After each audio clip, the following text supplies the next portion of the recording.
Hello, everybody. My name is David Sherdawan, creator of Bone Marshes. I grabbed my lead designer and partner in crime, Joe Banner. He and I Hello. were both a little bit free this morning, had some time, so we decided to grab a cuppa, as he would say, and talk about some of the design aspects behind the Bone Marshes, what we're thinking about, a couple ideas we're throwing around, schedule, goals, and some previews behind the scenes. So, hey, Joe. Hiya. All right. Yeah, not too bad. It's about 2:30 here, but I've also got my morning cuppa. So let's do this. All right. So we'll jump right in. I've got a little slideshow here, but this will be pretty breezy. I don't really have a hard plan, and we just decided to jump online and throw something to the backers, make sure you guys know that what's going on, and open up the floor to questions and ideas. So, first of all, let me just say I love this logo that you made. Oh my gosh, it's just Thanks. really nails like the tone and the look. It's got the hexes in it, and I've gotten tons and tons of compliments from people who love that title card. So I'm Oh, that's super. awesome. Oh, You're off to a brilliant. good start, Joe. I'm glad I hired you. I am really happy with it. Yeah, like it was definitely we went back and forth a little bit, didn't we? It was I really enjoyed the experimental process of just working on that. I think I like, it's going to sound weird, but I really like all the elements of it because it's your hexes. It's like it's the hex kit and the hexes in the background, which make part of it. And then we've used all the imagery, but it's kind of, I feel like it's a really nice collaborative effort, and that's really fun. So yeah, I'm really hyped with that. I like that process, and it really kind of, but it was a good kickstart for like the project in general. Yeah, it was nice. Yep. I think the title card is a great chance to experiment with the tone and the feel. Yeah, Um, yeah, exactly. so why, Joe? Why? Why indeed? What? Because you and I have worked a little bit before and brainstormed about stuff, and we're pretty close. So, what about the Bone Marshes interested you specifically, or is this just a good excuse to hang out with It is that. It's definitely that, and it's don't that's not something I would take lightly, right? Because as you say, we've worked together on projects before, at least tangentially, but I think this is the closest and most kind of explicitly we've worked together on a project. In terms of what we've done together in the past, you've been a patron of my Patreon, an earlier one, and pledging, and that was sort of a real interesting in those early days as a collaborative process. And we've done stuff together on some of your projects in a general sense before then, but this is really nicely explicit, and it feels like it's really from the ground up, and that's, for me, is a really fun opportunity, really exciting opportunity. I think for Bone Marshes specifically, there's quite a lot which aligns with a lot of stuff I like as a project anyway. There's a sense of, like, you've got Nave as the system, for example. I like that background system. It's something that I've been curious about kind of experimenting with and seeing what you can do with as a system in there. I like that as kind of a backbone. I like to see how that can be taken a bit further. But at the same time, I don't do hex crawls a whole lot. I tend to make a map and fart ass about with it, and then don't really use it, and my players kind of just stay in the quest hub, and I'm like, oh, okay, right, well, let's just make some stories in the quest hub. So it's great to be able to say, right, let's look at this hex crawl in detail. Let's look at the mechanics of a hex crawl, which I know you're good at because of your, like, things like Mythic Mortals come to mind, where there's some very strong gaming aspects built into the system from the start. So I'm really excited to see those in action, and be able to work on those and be able to design a product which actually kind of puts those in the foreground. I've definitely got a bit of a hang up with some board gamey aspects to my RPGs. A lot of my friends have accused me that I should just go ahead and make a board game already. But it's so much more fun to have that flexibility of an RPG. And for me, this is my first big adventure that I've worked on. It's when you make a game, you can include a couple adventures, but you're mostly making a framework for people to adventure. And it's been an interesting challenge to make an adventure for an existing game rather than making a new game for, groups to play with. Right. So I'm excited from a writing perspective to sort of tackle this, and how much description do I put in a room? Yeah. But you already have lots of experience making adventures. This is true. Yeah. I mean, with something like this, you've got this really interesting dynamic where you've got you, David, the writer of the adventure of the material, and you're speaking to, in theory, you're speaking to both the GM, who was probably the person who bought the product in the first place, but you're also speaking to that person's players. There's this strange kind of like three-way conversation going on that needs to be passed in a good product.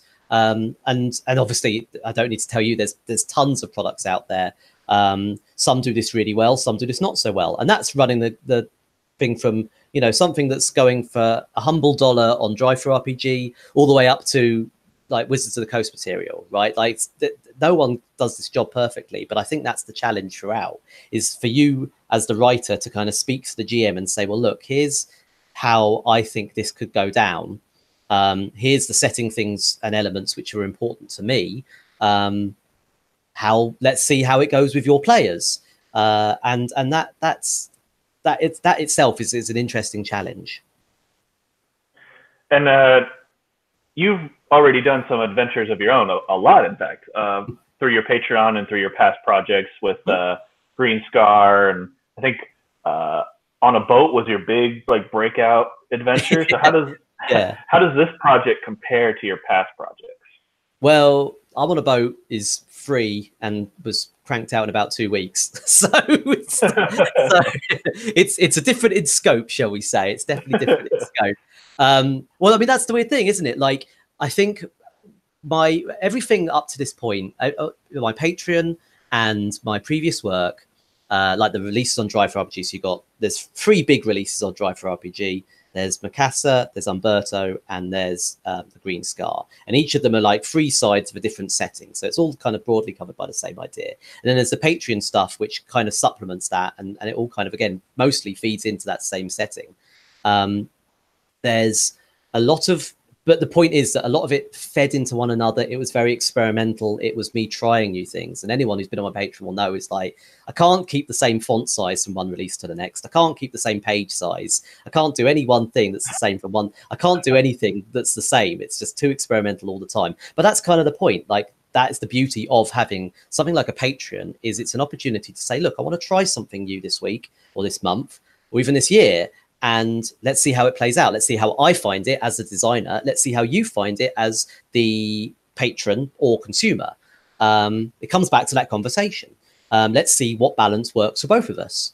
And it's a really kind of like organic process. Now, what's interesting with Bone Marshes is it's not such an organic process. We're working together, you and I, David, but beyond that, like, the finished product is going to be the finished product. You've written your content more or less in full, which can obviously be looked at via the Kickstarter already, can't it? If you pledge the Kickstarter now, you can see the actual text let's assume 90% finished at least, in terms of the finished work. There might be a few edits after launch, but it's basically there. So the challenge now is to take this finished work, which is like, yeah, we're basically happy with this. Let's present this specific thing in the best possible light.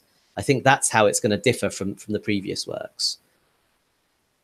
Yeah, like Joe said, I have written, probably 90% is a really good number, because I might change a couple things as we do more play tests after the Kickstarter funds. And our editor, Keith from Rolling Boxcars, is a brilliant guy. He's done fantastic work with RPGs. He's already been sending me a couple suggestions about ways to improve a couple things. So it'll change a little bit and, sharpen up, which I'm excited about. But sharpen up seems like the sort of the part of where we are here. It's not for Patreon. It's not, there's a conscious decision on your part to not make this kind of a loose project, which is going to percolate for 6 months to a year and then might become something at the end of it. This is like, no, this is the project here. It's done. It's worked on. We're going to continue working on it, but it's basically there now. Let's take it to that. Let's really elevate it and take it. That's what the Kickstarter's for, to really elevate it and take it to that next level. Yep, exactly. And I'm super excited to get started. In fact, let's see. I think one of the slides. So let's jump to. You want to talk about challenges and difficulties, or skip to first steps? Let's start with first steps. They come first. All right. I think that's more fun. That's more fun. Yeah, cool. So if we fund, like, Kickstarter ends, what, February something? February 14th? I should know this, but I don't. So as soon as the Kickstarter ends, we're looking good. I think we're almost 90% funded now. So yeah, we're definitely gonna hit that goal. I'm hoping we hit the $6,500 so we can bring on Alex and his incredible artwork. But let's assume we don't hit the stretch goal. We both have a moment of silence for Alex, and then we get started and jump right in. So what are your first steps? Like, what is, Kickstarter funds? I send you the money. Now what? Right. So for me, the first steps is to really lock in a style guide, really lock in that, like, right, what is going to be the actual kind of design traits which are going to stay the same throughout. We've done a lot of this already in terms of, but in a loose way. And this is what's actually, you can see this on the Kickstarter now. If you go to the Kickstarter page already, you'll see the mock-ups. There we go. There's one of them now. So you can see some of the mock-ups they're working on. But as we talked about a little bit before we started recording, these are really proof of concepts. This is stuff that is, it's still open for changes. It's still open for myself or David or someone else to be saying, well, have you thought about this thing? We might go, oh, God, we haven't even thought about that thing yet. So there's a lot of reasons why this proof of concept looks the way it does. There's every chance that the final product will look very much like this. But there's also room for maneuver. Now, what I would like to be at shortly after the Kickstarter is successful is to sort of remove that room for maneuver, to say, right, no, we're going to go with this font, these style choices, these elements, these colors. And that's what we're going to lock in as our port of call. I mean, Dave, you've got history with web design, of course, don't you? As you know from Technical Grimoire, there's a lot of kind of web design and technical elements there. And I'm sure I don't need to tell you, when you build a website, you build the style, you build the structure. Sure, you say, okay, there's going to be 200 odd words here, there's a table there, there's a bullet point list here. But parallel to that process of actually writing the thing, you build a structure, you build a CSS file, a style sheet file, which says every heading size 1 is this size, this shape, this color. Every paragraph of body text is this size. It has this much spacing between it, above it, below it, and so on and so forth. That's, I've come from web design history as well, and that's the way I would tend to work. That would be the first step, our big style guide. So that sort of transitions well into the next question of, what sort of inspirations are you drawing from? What other games are you going to steal ideas from? What sort of tone or feeling are you going for? Because you and I have talked about it a little bit, and I've sort of told you I'm really fresh to the graphic design space. I've been fiddling with it for a little while, and I've been trying to go sort of get better. And in fact, we have a hangout from last year where we talked a lot about design choices, and was really great. And that's why we're doing this. So what is sort of your benchmark, your baseline? What are your inspirations for Bone Marshes? Wow, for Bone Marshes specifically, well, honestly, it's still very much up in the air. I think there's still a lot of wiggle room we can do on. The strongest influence I have personally right now is real life. In terms of the colors, in terms of the feeling, in terms of the enemies, threats, and events and encounters that will happen in game, and how best to reflect that. I would look to real life. I'd look to kind of actual, yes, it's a marsh, but also there's a strong mechanic about it being kind of sun-baked. The fact that as part of the mechanics, there's geographical upheaval and a constant sense of daylight and oppression and heat. So you've got this, and then you've also got this like strong sucking mud and all the entities that live within it. Now, I think that gives a lot of material to kind of work with as a starting point in terms of where we might go for colors, say. And that reflects if you go back to our logo, that's reflected in the logo. So I've also got the other strongest inspiration we've got at this stage, I would say, is what I've seen from you, David, the stuff that I know you like. I've seen your work. I've followed your work for many years. And for me, I want to do, because this is your project, this is your writing here. I want to do something which kind of steps in line and not emulates, but certainly feels in place with the other stuff that you've done before, things like Clink and Mythic Mortals. So my very first starting point in terms of like mechanics, in terms of which fonts and whatnot, I've used your own style guide as a starting point. So take the logo, for example, the Bone Marshes logo. That is using the same serif font that you did the basic story Bible in. That was a design decision on your part. It might have been a relatively small design decision, but it was a decision. It's one that you like. It's one that comes naturally to you. It's one that kind of you appreciate. And like most fonts, you know, you can push it, you can elevate it, you can play around with it. So we've got this sense of like the sucking bubbles and kind of everything being slightly askew because of the geographical upheaval. The hex kit is in the background, is faded into the background as a pattern, but then it's also skewed to one side to show that you've got A, to fill the space, and B, to kind of set it apart from the actual marshes themselves. And then the colors in the background, they aren't your kind of, we played around with this a little bit, I think. They aren't your kind of like typical marshy greens and browns and like wet colors. It's actually really dry. And then you've got this kind of like almost grove-like actual picture that we've got from Unsplash in the background that we're using for that picture itself. So all of those things combined give this sense of kind of like, yes, it's wet and it's damp and it's like difficult to work around, but it's also quite dry and quite variable. Mm-hmm. Yeah. And I think that the challenge of design, right, is that you've got infinite number of fonts, an infinite number of pictures, and you sort of have to decide what's the theme, the tone, the impression that I want to give with this design. Because you can make a lot of things look nice, you know, with the exception maybe of Comic Sans, but like you're trying to decide on a tone, on a feel. So yes. I'm nervous that you're basing on my previous design because it feels like I have so much to work on. Well, I would say that there's two. I'm going to jump in. Sorry. No, do it. I'll keep it brief though. There's two layers. There's multiple layers, but I think there's two layers to that design, right? There's your style, there's David's style, and like the kind of house style of technical grimoire, if you like, which is, you know, it's not set in stone, it's an evolving thing, but it starts with your personal preferences. You know, my first website was red because my favorite color at the time was red. That's it. But then from there it evolves. You change your favorite color, and then it became blue, and now my website stuff is often blue.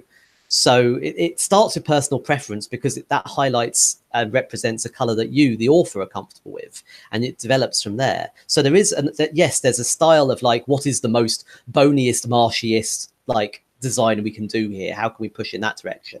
That's one element, sure, but there's also elements of, well, what's going to best represent this particular writer? What's going to be good for him or her? What's going to work for them? And marry with that design they're trying to make. I mean, what have I got as an example? Let me think. Well,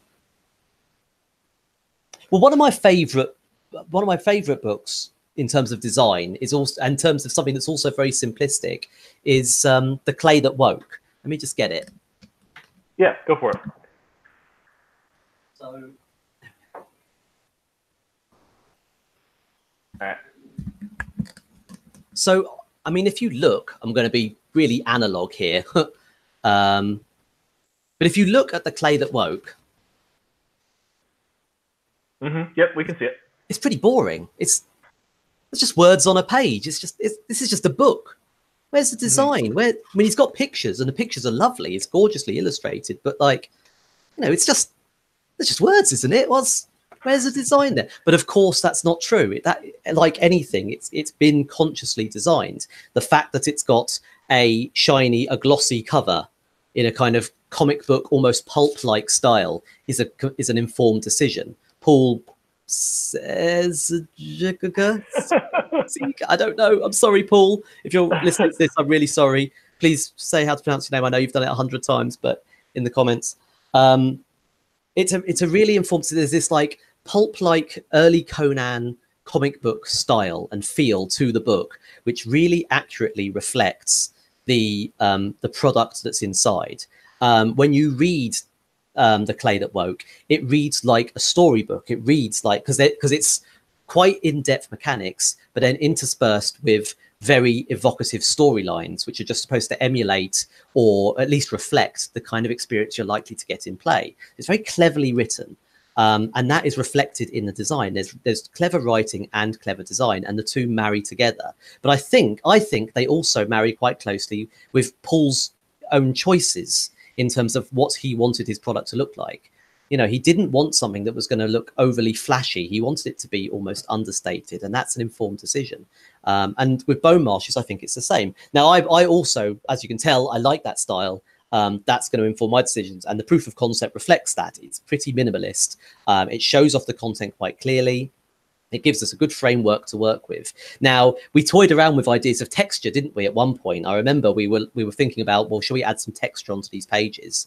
Should we make some like mud splats? Shall we add some like looking like it's been trampled through the mud, and let's make it look more marsh-like it's kind of a journal that's been dropped in the mud and carried on. We may still go back to that in some way, shape, or form.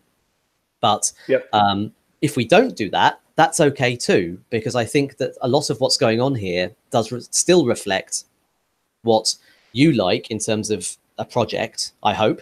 And if not, you'll tell me, and we will, you know, refine that, and make it easier to read as well.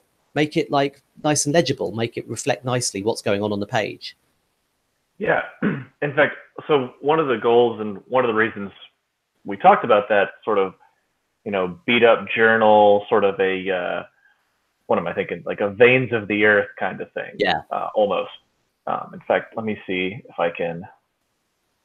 Yeah, it's there. Here we go. I've got it up right now. There you go. Oh, Veins of the Earth is beautiful design. It's a beautiful book, but one of my minor beefs with it is that I have a really nice printer that I invested in a year or two ago, and I really enjoy printing out and binding my own books. So, you know, It's a little bit cheaper than buying the print copy. So I want to make sure that Bone Marshes is easily printable and usable, especially because it's going to have a pretty low page count comparatively. So it should be feasible for someone to grab the book, print it out themselves, use the handouts and stuff. There's a lot of handouts in Bone Marshes. And something like Veins of the Earth does not print well. It just doesn't. It is a gorgeous book, and I am a big fan of the style and the physical copy, but I want Bone Marshes to be a little bit more straightforward and like easily printable. So that's why, while we may take some elements of that, you know, beat up journal, I really like the direction that Joe has chosen, keeping it very clean, very straightforward, you know, very easy to print out and read and use at the table, which is great. Because that was another thing we went back and forth on a lot before we even started the Kickstarter was our page size thing, wasn't it? We went back and forth a lot on that, of like, oh God, because we've got this interesting quandary that I'm obviously in the UK, David's in America. We've got different default paper sizes here. We use the like A4 as our default paper size, which is slightly longer and thinner than letter size. This is something that I come as an RPG, you know, absorber. I come across a lot. Like nothing ever prints right because it's always the margins are always all over the place. So we went back and forth. It's like, oh, should we go A5 because A5 is smaller? But is that more readable? Is that something you can bring to the table because it's smaller? But then you're going to sacrifice space on the page and content and page count, which is also, we want to try and keep the page count to a fairly strong amount. So we went back and forth. What did we actually agree with? This letter size, isn't it? We went for in the end. We did this. Yeah. So each page is literally single letter page, and this will be reflected in the final product. The intent, like you can see on the design here, if you need to know about the Silpher automatons, which is to say the Silpher kind of creatures that inhabit the Bone Marshes, well, if you've got the book to hand, you'll see a nice image which kind of reflects that and helps you to think at a glance, oh yeah, the Silpher, they're kind of animalistic, but also really strange and kind of artificial. But if you just need the statistics, one page, done and dusted. Another book which does this very well, and will probably continue to do this well, as I know their Chris is kickstarting his own new edition soon, is Into the Odd. Into the Odd has traditionally also been very good at like, okay, 1 or 2 page spread. This is everything you need for character creation. Print this off you go. And it's that kind of off you go kind of mentality. And of course, Ben has done that really well. Ben Middleton for his Quest and Beast stuff, for Maze Rats, Knave. That's been a very informed design decision of his from the start. You can't see, but I'm wandering around my room looking for my copy of Tomb of the Serpent Kings, because that was my big inspiration for the format. I can't find it, but Drive-Thru RPG does a print format, which is like full-size letter pages, bound with this really nice binding that is sort of minimal, and it means that the Tomb of the Serpent Kings is, you know, full book size. It's only about 20-30 pages, but it lays flat, which is brilliant at the table. So Bone Marshes was originally going to be, all my previous books have been 6x9, single column, sort of, you know, not pocket size, but small book. It's hot. I don't know what you call it really. There is probably a technical term for it, but it is that sort of default RPG size, isn't it? Yep. When you look on a shelf, they're all roughly that, give or take an inch, 5x7 maybe, or 6x8. They all tend to be work along that. Certainly in earlier stuff that I know we've both worked on or around, specifically for me, but I know for some of your stuff as well. You know, Dungeon World was in that format. I think Dungeon World is 6x8. So when I started moving, I initially did all my stuff as PDF anyway, but then in that kind of long road towards print, when stuff got reformatted, I started with 6x8, didn't like it, wanted to kind of get something that was a bit more kind of chuck in your bag and go sort of mentality. So it moved down to 5x7. And also that means that you've got the big book, and then you've got 3 smaller books that can sit quite neatly alongside it, and they're not going to take up too much space. They'll just sit there and be a nice complement to kind of the core book. But with Bone Marshes, that's not really the case. Bone Marshes is the be all and end all, which in and of itself is a benefit. You might print off pages as you need them, or if you've got the printed book, there it is, going to sit there nicely. A really good example of that on my shelf, my top shelf there, next to there, Optimus Prime guarding over it and all the rest of it. Just see it above my head there. You can see all my Warhammer books are on that side. Don't worry about them. They're all weird UK things. But then on the other side, you can see Veins in the Earth and Red and Pleasant Land. You can see Blades in the Dark and Class Warfare.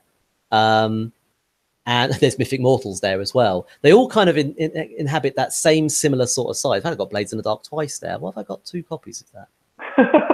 I don't know. I've got 2. And where's Dungeon World? I don't know. This is a bad example. I don't even know where they've all gone. Never mind. Where's Dungeon World? Where's my copy of Dungeon World? That's annoying. And Harry Potter to fill the space. That one on the far end is Harry Potter and the Cursed Child. I've not even read it. I just needed it to fill the space. Oh, but I was going to say. So you've got Cthulhu Dark by the very talented Graham Walmsley. I got Cthulhu Dark 0 originally, which is his thin book there. So you can just see. Sorry, I forgot to center the camera on you, Joe. I told you this would be early in the morning. That's all right. So there we go. Now we can see you. I'm going to get the books. 1 sec. Okay. There we are. So there we go. These 2. Yep. So.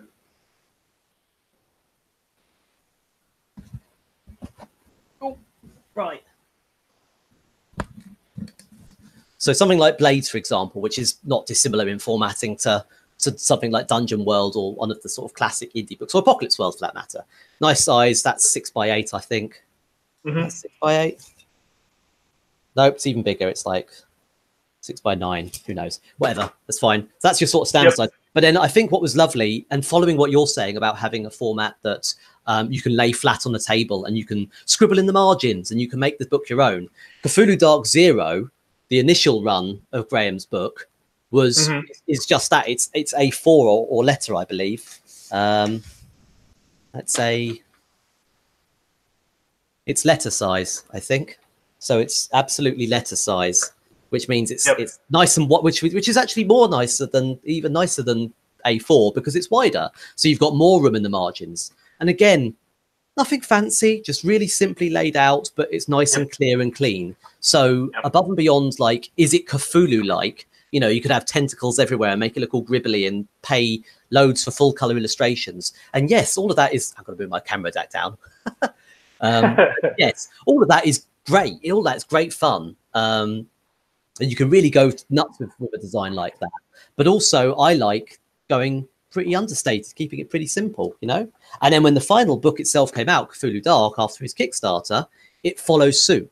You feel like you've got both elements of the same cohesive whole, because the covers are essentially the same. It's just the printing method's changed. And the content inside feels like a extrapolation of the original. It's lovely. It's really kind of graceful way of designing. I really like Graham's stuff. I've always liked its stuff, and I really like how simple and graceful that were. And that's reflected in the mechanics. Cthulhu Dark was originally a rules light Call of Cthulhu system. So it's designed around a simplistic mechanic, and the text and the design kind of reflect on that. It all comes together nicely. And I feel like with Bone Marshes, it's not dissimilar. You've got these kind of really structured, straightforward mechanics. And then it's also this kind of like weird, crazy, evolving terrain. And it's mixing both of those in a format that suits. Yeah, it's great. It's great stuff. It's all great stuff. Yeah, I agree. And I think maybe this is a good comment to close on and wrap it up. But our goal for Bone Marshes, one of our main goals is clarity and usability. So yeah. As much as it would be fun to like cover it in mud or make it so the letters are jumbled or like handwritten, it's not really that clear. And Joe has the challenge of adding in style and substance while maintaining clarity and cleanliness, which if anybody can do it, it's Joe. And I'm so excited for him to like get started and get to work on this thing, to nail down a style and start coming up with ways to incorporate, creative. It's an ironic challenge, isn't it, to draw this kind of like ordered, structured look that's going to be really useful at the table from what is a chaotic, specifically by design, chaotic setting. That's a really fun idea and a really fun challenge. It's like, how much chaos do you inject into that? How much do you go for? It's going to be a lot of fun. And the final product, I got a lot of hopes for. I'm really looking forward to working on this together. And obviously, if you haven't already pledged for it, go pledge. Make sure we can actually do the thing. Otherwise, I've been sat here chatting for an hour for no good reason. That's just silly. So go pledge if you haven't already, and let's make this thing look awesome. Yeah, thank you so much for taking time out of your day to jump in on a quick call with me, Joe. I really enjoyed this sort of casual, throw around, get excited about stuff. And to whoever's listening, thank you very much for tuning in. Hopefully you've already supported the Kickstarter, and Joe and I will do a couple more videos like this, just keeping you up to date on what we're working on and what we're excited about. So let us know what you want to hear, what you want to see, what you want to hear. If you've got questions, then I think we'd both love to answer them. I'll put our Twitter and websites in the link below the video, and you're always welcome to reach out, leave us a comment, shoot us a mail. That's totally fine. Definitely. All right, I think we're good. Cool. All right. Thank you, everybody. All right. Bye everyone.